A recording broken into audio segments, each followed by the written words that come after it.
So, hi, I'm Ian Baker. I'm a delivery engineer with ARC, and on stage with me today is Tony Lauro. He is the manager of cybersecurity architecture at Akamai. So, why are ARC and Akamai working together? The main reason is Akamai helps us to solve one of the internet's most daunting challenges, which is delivering your content quickly, securely, and efficiently to end users. You know, nobody wants their site to be slow, basically. And so really three main areas that we want to cover. First is going to be how do we deliver that content quickly, which is the scalability problem. How do we provide security around that, and that is Kona security. And then how is ARC using Akamai services to mitigate attacks against some of the new services you heard about earlier today, so identity, subscriptions, things like that. And that is going to be bots and reputation. So we'll start with the scalability problem. Excellent, thank you. So if we look at a crude not-to-scale diagram of the internet, you see that the internet's really made up of a bunch of interconnected networks, right? Smaller ISPs are located regionally within areas where users need to connect to the internet. And then they connect up to larger ISPs at the core of the internet. A lot of times people say, well, the internet's slow, you know, what's going on? And they sometimes assume that it's their own home connection that is the actual problem. So one thing that's interesting, when you look at this diagram, you see a bunch of home users, you see businesses, mobile devices, et cetera, connecting to the internet. And the problem doesn't necessarily lie at the edge of this network, which is the last mile, as we call it. The truth is there's enormous capacity at the last mile of the internet, and that is from the ISP connection to the home users themselves. If we take roughly 400 million subscriber lines in the US, and we multiply that by a conservative estimate of 25 megabits per second for the home connectivity, you see it's about 10,000 terabits per second of need that the home users could potentially put on the internet, or stress, if you will.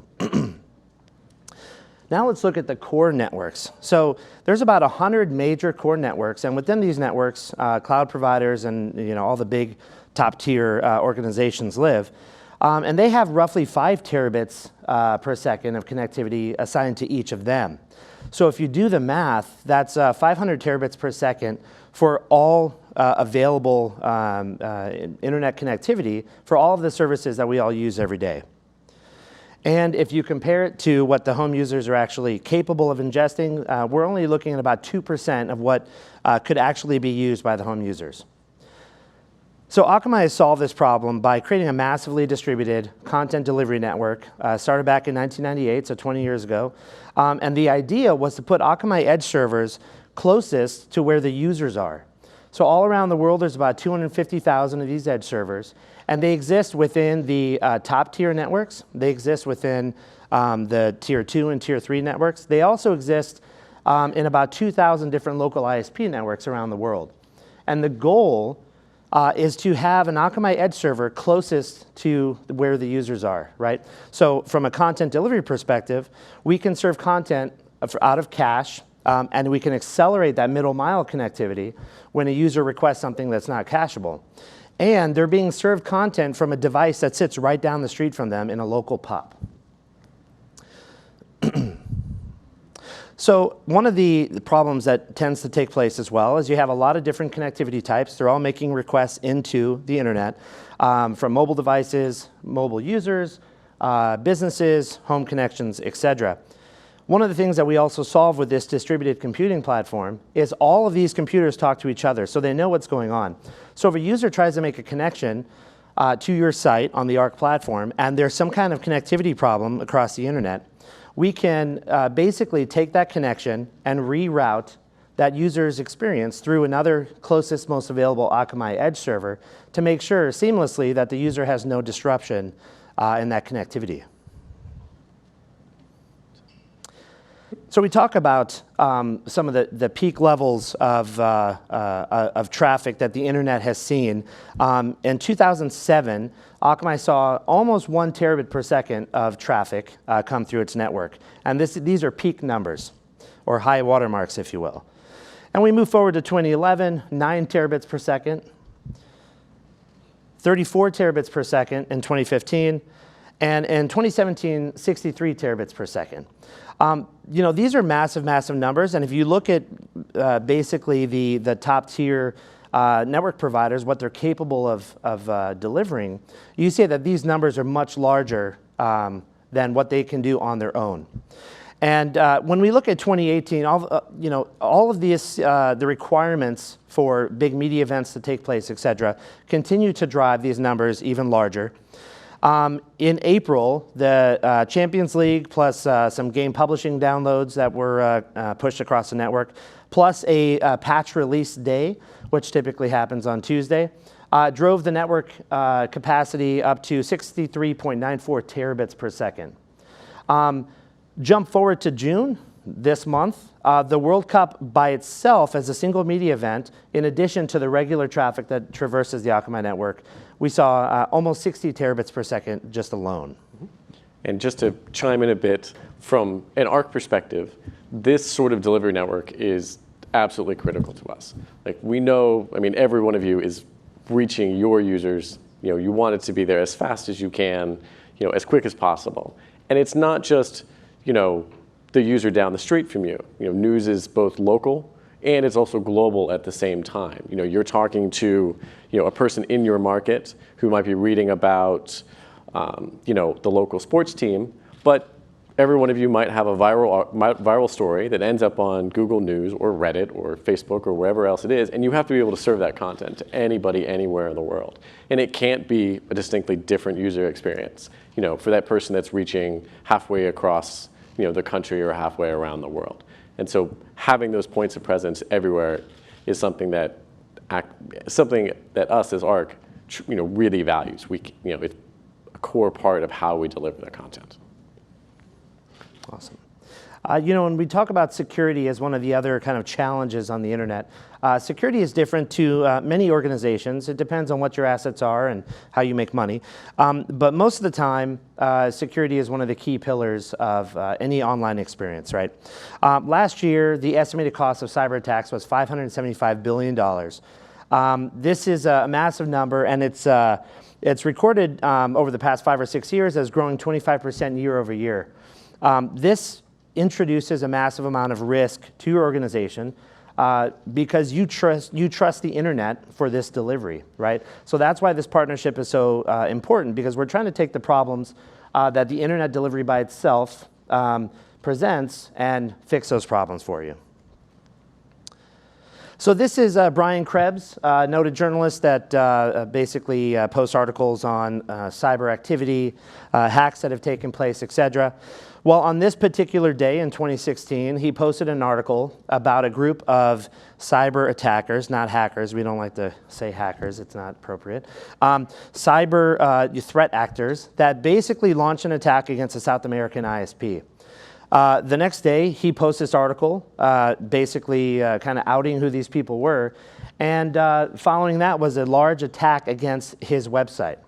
Now, what's interesting about this and the concept of kind of online bullying is that it's very easy for someone to rent a botnet and for $5 a day launch an attack against your website and potentially bring it offline. This is just the way the world works now, right? So when we saw this attack come in, we saw it come into 7 different scrubbing centers that we have around the world. And the attack traffic basically takes place in kind of pulses, right? These waves of attack. It's very difficult with normal on-prem solutions to take these massive amounts of attack traffic and absorb it, because it's much larger than the capacity of most of the organizations that are trying to absorb it. This particular attack was 620 gigabits per second. It was the largest attack ever seen in 2016, and scared quite a few people because it leveraged a new botnet called Mirai that was actually launching attacks from compromised IoT devices. So when you look at mitigating these types of attacks, an IoT device, it could be anything from like a home nanny cam or someone's refrigerator or toaster. It's a scary world we live in. The biggest problem is that those IPs now look like regular home user IP addresses. So it's a little bit harder to distinguish who's good and who's bad.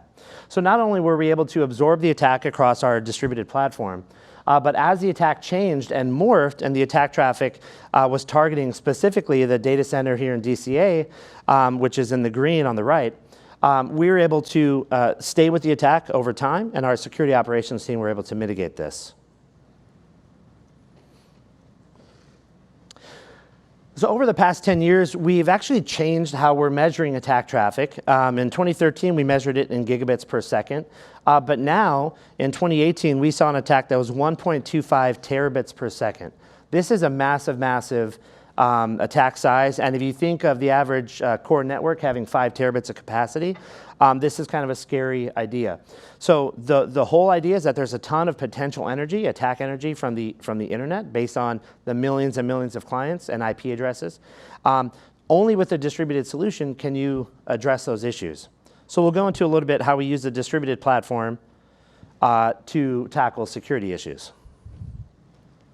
So these are those same home users connecting to the internet. They're routed through the closest, most available Akamai edge server. When they make their inbound connections, the web application firewall, which is called Kona, this validates that inbound request. Is this malicious? Are they trying to do a SQL injection or cross-site scripting, whatnot? This validates that request and basically runs through a whole set of rules and says, is this good enough traffic to send back on to origin, back to your web services? So at this point, we can see the good users are successfully routed back to origin, which is in the data center on the left side. And what you see at the bottom left is that the origin traffic, so the traffic that actually comes back to the data center, is non-proportionate to the attack traffic that Akamai sees on the edge.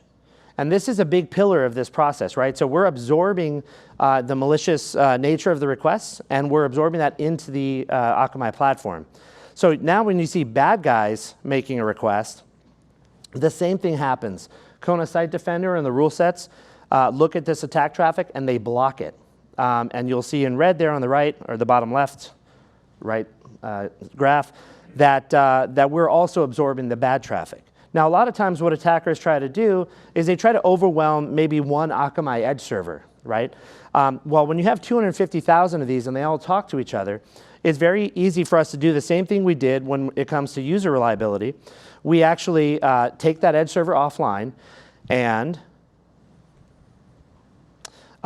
we allow that edge server to go offline, and the attack is now distributed across the remaining edge servers within that region. So another thing we see here is that attackers try to say, okay, I'm a smart attacker. I'm going to go around this cloud-based solution by making requests directly to the origin host names that are located at the data center. So we have something called Site Shield, which basically acts as a protector here and minimizes traffic that can actually go around Akamai and go directly to the origin host names.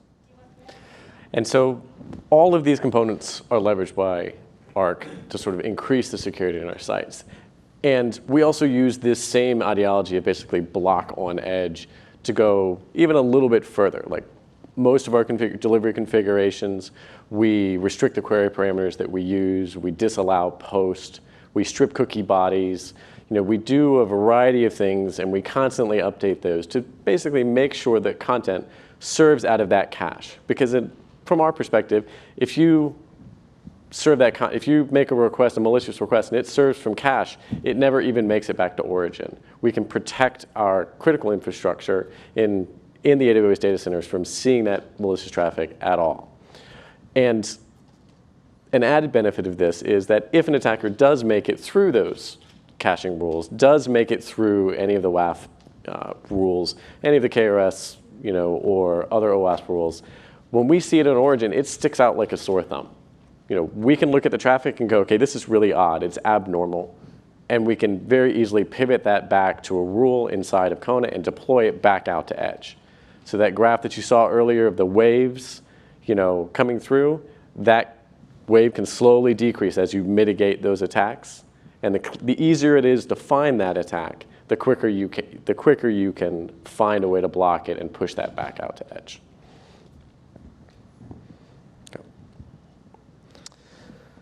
So lots of times there are things that happen that contribute to a poor security posture that are kind of against your, or outside of your control. So for instance, we've seen problems with Apache Struts, the Struts 2 vulnerabilities, and similar issues with Drupal. The whole idea of this distributed platform is that when you see a vulnerability that's going to take a long time to fix, it's going to take a lot of dev cycles to get a patch put into place and push them out to all the systems, you can push a virtual patch out to the Akamai platform that sits in front of Arc and effectively block those vulnerabilities from being accessible from the internet. So taking over a website or taking down a website is just one type of issue that we've seen before.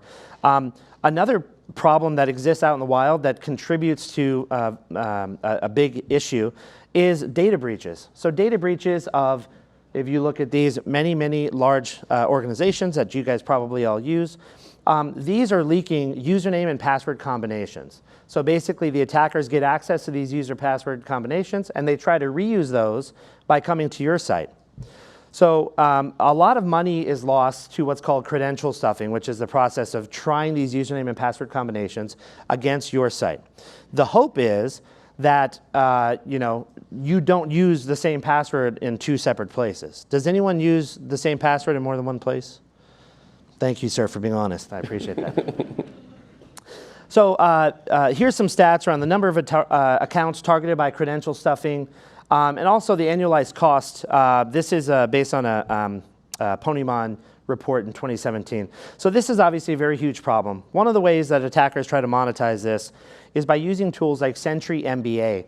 And Sentry MBA is basically an attack tool that they buy these credentials in the dark web or even the bright web, and they load them into Sentry MBA. And the goal is, I'm going to use this tool that's going to now communicate out to a bot network that I've created or hired. And now it's going to make a whole ton of requests from IP addresses that look just like the IP addresses we use on the internet. And the goal here is to evade detection, right? Because if the only reason to use a botnet is because when you try to hack from one single IP, it's easy to identify that malicious traffic and then block that IP. So you look at the concept of blacklisting and how that works and why it works. Well, sometimes an IP address that's being used for bad is then cleaned up and then used for good. How do you keep up with that? A traditional blacklist, you're basically blocking an IP address until someone calls to complain that they're actually trying to make a connection. So let's look at some things that we do to identify and fix these problems. So the goal of the Akamai bot management solution that Arc uses is to push the whole fraud bot detection and push the remediation of these problems further up the chain. So fraud is at the very end after they've verified that the account works. They can log into someone's account and use that for malicious purposes. We're pushing the detection up the chain, basically saying, okay, we want to know when you come to an Arc site, have you been doing anything else bad across the internet? So what we do is we take reputational insights, which basically is categorizing the bad traffic that we've seen from IPs and putting them into categories. So we have web scrapers, web attackers, scanning tools, and DOS attackers. And we see that the majority of the attacks come over multiple days. So what this means is, day one, someone might come to your site and just be perusing the site. But day two, now that they know that how the site works just by using it normally, they come back and they launch an attack. So using a reputational model, we're able to identify these IPs that have been bad, not just against your site, but against any other site across the Akamai platform globally, and attach a risk score that basically says this is how bad it could affect you based on what we've seen them do previously. This is updated every hour. And there's heuristics involved that make sure that we're not scoring a gateway IP address and different things like that. But effectively what this does is it allows you to make a more finite, informed decision on how you want that traffic to affect your site. We'll see another graph here that shows single organizations versus multiple organizations. So when IPs attack, I mentioned they don't always just go after one host. If you're going to reveal that you have a bot network of IPs, you want to start blasting out millions of different attacks in order to basically have the more bang for your buck. And just like everything else that Akamai offers to Arc, edge presence and caching, everything else, this data is really critical to our security posture. We can put in place OWASP, style rules. We can look for SQL injection. We can look for, overflows and limit length on requests. But this sort of data around a reputation and what has this person done before, and how many sites have they done it to, is something that, we can't gather any other way. And it allows us to sort of apply filters around some of the identity and subscription endpoints that we talked about earlier. These are endpoints that somebody would very likely go take a list of usernames and passwords and try to attack against. And we can preemptively block and say, nope, your reputation score is too high. We've seen you do this activity against other sites. We're not going to allow you to reach, these endpoints on our site. And then, malicious scrapers that are coming to sites. We've seen this, particular, scraper walk other sites at an aggressive pace. We're going to slow that site as they start coming to Arc because we know that you have a history of aggressive behaviors.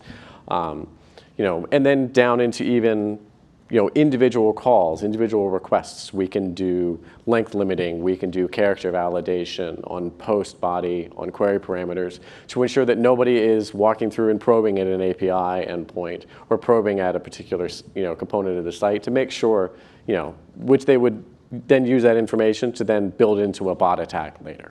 So all of these things, we use this reputation and bot information to implement. So lastly, we'll talk a little bit about the Akamai Security Operations Group. This is a group of 200 plus individuals. We have 5 security operations centers around the world. And the goal of this team is to proactively monitor traffic coming to your site and identify if anything bad is going on. So the group, these people are basically the tip of the spear. They see 10 to 15 major attacks every single day, and they're a very well-trained organization. Lastly, some of the services they provide is ongoing evaluation of your application rule sets. So as you add more code into your environment, they can see things start to trigger falsely and watch your changes take place and make sure that your application rule sets are updated over time. Customization and analysis of your WAF rules, and then real-time, obviously, analytics and inspection of attack vectors that are taking place. And the whole goal here is really to provide Arc with the human characteristic. It's people fighting people, because bots are really driven by people who are launching these attacks. And the goal is to give Arc the ability to leverage the Akamai security team to take care of those security issues proactively. Yep. And so, this was a no-brainer for us. We get the benefit of, Akamai's security center and their experience in protecting websites and delivering websites, and you all get the expertise that Arc provides in publishing and delivering content, and it's a great relationship. So I say thank you very much for Tony. A round of applause for him.